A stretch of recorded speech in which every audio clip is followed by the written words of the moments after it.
Bonjour, aujourd'hui nous allons parler des notions de quotient et d'égalité de quotient. Donc pour commencer, je vais vous apprendre une petite technique pour les fractions, d'accord? Lorsque dans l'énoncé on nous parle de numérateur et de dénominateur, on sait que le numérateur c'est en haut, c'est-à-dire A dans mon exemple, et que le dénominateur est en bas, c'est-à-dire B dans mon exemple. Ma technique, c'est dire que le numérateur, le NU, il est dans les nuages, c'est-à-dire en haut, et le dénominateur D est en dessous, c'est-à-dire en bas. Donc, maintenant, on va prendre un exemple. Lorsqu'on nous donne 22 divisé par 4, par exemple, on sait que c'est égal, 22 sur 4 est égal à 22 divisé par 4 avec l'expression qu'on connaissait jusqu'à présent. On le fait et ça nous donne 5,5. D'accord? Maintenant, on va nous demander de simplifier. D'accord?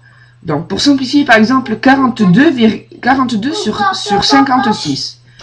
Donc, 42 sur 56, c'est égal à 21 sur 28. C'est-à-dire, si 42 et 56, on les divise de 2 par 2, ça nous donne des nombres entiers, c'est-à-dire 21 et 28 fois 2, 21 fois 2, ça nous donne 48, et 28 fois 2, ça nous donne bien 56. Donc, ça nous donne 21 sur 28. Et maintenant, ça, on peut encore le simplifier, le réduire encore plus. C'est-à-dire, 21 et 28, ils sont divisibles les deux par 7, donc ça nous fait 3 sur 4, parce que 3 fois 7, c'est bien égal à 21, et 4 fois 7, c'est bien égal à 28. Donc, on a simplifié l'expression du début, d'abord par 2 et puis par 7. Et l'expression qu'on obtient après, c'est-à-dire 3 quarts et 2, on appelle l'expression, la fraction irréductible. Elle est irréductible, on ne peut plus la simplifier.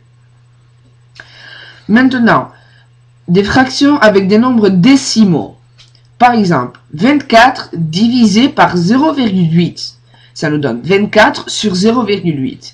Donc, nous, dans notre tête, ce qu'on doit chercher, c'est tout d'abord, on doit ramener le dénominateur, donc en dessous, on doit le ramener en un chiffre entier. Donc ça, on l'a pris il y a longtemps.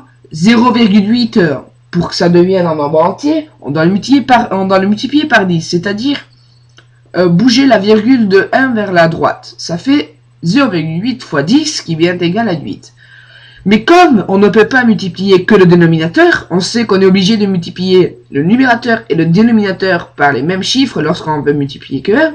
On doit faire 24 fois 10, 0,8 fois 10, ce qui nous fait 240 sur 8. On a obtenu ce qu'on voulait. On voulait que le 0,8 devienne 8, on l'a obtenu. Et bon, après on a 240 au lieu de 24, c'est pas grave. Donc ça, maintenant, on peut le faire. Ça nous donne 240 sur 8, c'est égal à 240 divisé par 8. Ça nous donne 30 si on le fait. Maintenant, un autre exemple. 0,365 divisé par 0,05. C'est égal à 0,365 sur 0,05.